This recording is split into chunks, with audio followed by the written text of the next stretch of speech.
राम राम दोस्तों आइए आज मैं आप लोग को सोमवती अमावस के बारे में कुछ बताती हूँ। तो सोमवती अमावस दोस्तों हर सुहागन स्त्री को करना चाहिए। और सोमवती अमावस के दिन पीपल के वृक्ष का परिक्रमा लगाना चाहिए। और अगर मान लो कि आपके आसपास कहीं पीपल का वृक्ष नहीं है तो माता तुलसी के पौधा के भी परिक्रमा किया जा सकता है। और इस दिन भोलेनाथ पार्वती की पूजा करना चाहिए। और माता पार्वती को सुहाग की सारी चीज़ें चढ़ानी चाहिए।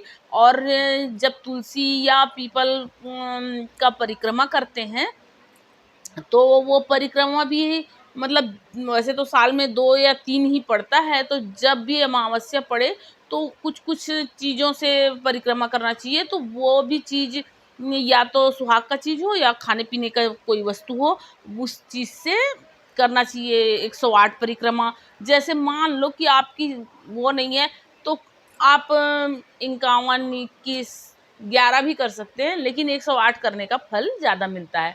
और दोस्तों इस सोमवती अमावस का एक मैं आप लोगों को कथा बताती हूँ।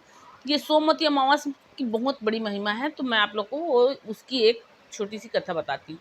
ये क्या हुआ, एक बार एक गांव में एक साहूकार रहते हैं और उनकी एक कन्या रहती है। वो कन्या बड़ी हो जाती है, बड़ी होती है तो उसका विवाह का समय आता है। लेकिन उसका विवाह नहीं हुआ रहता है।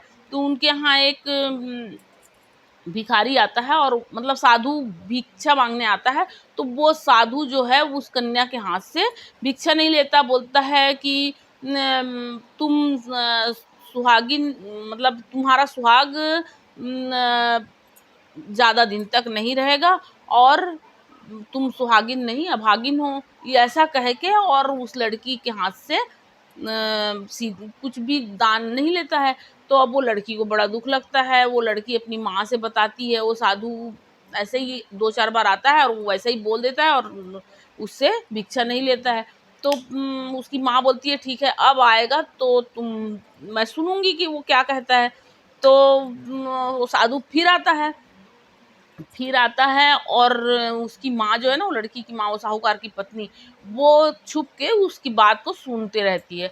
तो वो जो भिक्षुक मतलब साधु जो है वो फिर वही बात बोलता है। तो फिर वो निकल के बोलती है कि भाई आप हर समय मेरी लड़की को ऐसा बोल देते हो और भिक्षा नहीं लेते और चले जाते हो, तो इसका कारण क्या है? और अगर कुछ ऐसा कारण है तो उस कारण को बताओ। और अगर ये सच है तो ये इसका कुछ उपाय बताओ। तो वो साधु फिर उपाय बताते हैं कि देखो जो मैं कह रहा हूँ वो तो बिल्कुल सत्य है। और उसका उपाय ये है कि आप एक धोबिन है, उसका नाम है सोना, सोना धोबिन है। उस धोबिन के यहाँ अपनी लड़की को उसकी सेवा, उसकी चाकरी करने के लिए भेज दो। ना उसकी सेवा चाकरी ये करे और वो सोना धोबन जो है वो अपने मांग में सिंदूर लगा के और आपकी लड़की के मांग में लगाए तो ये दोष खत्म हो जाएगा। अब वो लड़की की माँ जो है बोलती ठीक है। अब वो लड़की जो है वो दूसरे दिन से सोना धोबन के यहाँ जाने लगती है। अब सोना धोबन के यहाँ वो दिन मतलब एकदम अभी अंधेला रहता है तभी जाती है और उसे घर का सारा काम करके आ जाती है। अब वो सोना धोबन की एक बहू भी रहती है। तो वो सोचती है कि बहू आजकल बहुत जल्दी सुबह उठ के और काम कर लेती है। अब वो ऐसा होता रहा। एक दिन अपनी बहू से बोलती है, बहू आजकल तो तुम बहुत जल्दी उठ के और सारा काम निपटा लेती हो। तो बहू बोलती है, नहीं माँ जी, मैं तो नहीं हूँ, मैं तो देर से उठती हूँ। मैं तो सोच रही थी कि आप जल्दी से उठ के और सारा काम निपटा देती हो। तो बोली कि नहीं, ऐसा नहीं है। तो फिर वो जो सोना धोबन है वो अब देखने के लिए कि आखिर ऐसा कौन है जो हमारे घर का काम आके करके चला जाता है, तो उसके लिए वो जगती है और छुप के देखते रहती है। अब वैसे ही फिर वो साहूकार की लड़की आती है और उसके घर का सारा काम करके अब जब जाने लगती है तो सोना धोबन जो है उस लड़की को पकड़ लेती है और उसका पैर पकड़ के और उससे बोलती है कि भाई तुम कौन हो जो मेरे घर का सारा काम करके चली जाती हो। तो वो साहूकार की जो बेटी है वो अपना सारा बात जो वो साधु बताया रहता है वो सारा बात वो सोना धोबिन को बताती है। सोना धवन लेकिन उस काम के लिए तैयार हो जाती है, बोलती है ठीक है मैं तुमको सुहाग दूंगी। अब वो सोना धवन जो है वो अपने मांग में सिंदूर लगा के और उस लड़की के साथ चली जाती है। लेकिन उस वक्त वो सोना धवन के पति का तबीयत खराब रहता है, अस्वस्थ रहता है वो। तो वो अपनी बहू को बोल के जाती है कि तुम मेरे आते तक से इनको देखना। अब वो सोना धोबन जो है वो सिंदूर लगा के जाती है और उधर उस लड़की के मांग में जैसे ही वो सिंदूर लगाती है उसका पति इधर खत्म हो जाता है।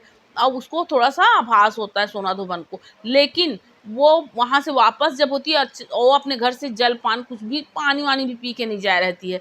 जैसे ही उसको एहसास हो जाता है, लेकिन वो फिर भी जब वहां से उसको सुहाग दे के और निकलती है तो वो दिन भी सोमवती अमावस रहता है।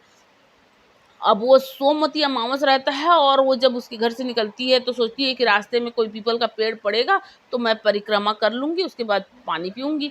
तो वो जाती है तो एक पीपल का पेड़ मिल जाता है, वहाँ वो परिक्रमा करती है, परिक्रमा करके और जल पीती है और उधर उसका पति जो है वो फिर से जीवित हो जाता है। तो ये महत्व है सोमवती अमावस के पूजा का और परिक्रमा का।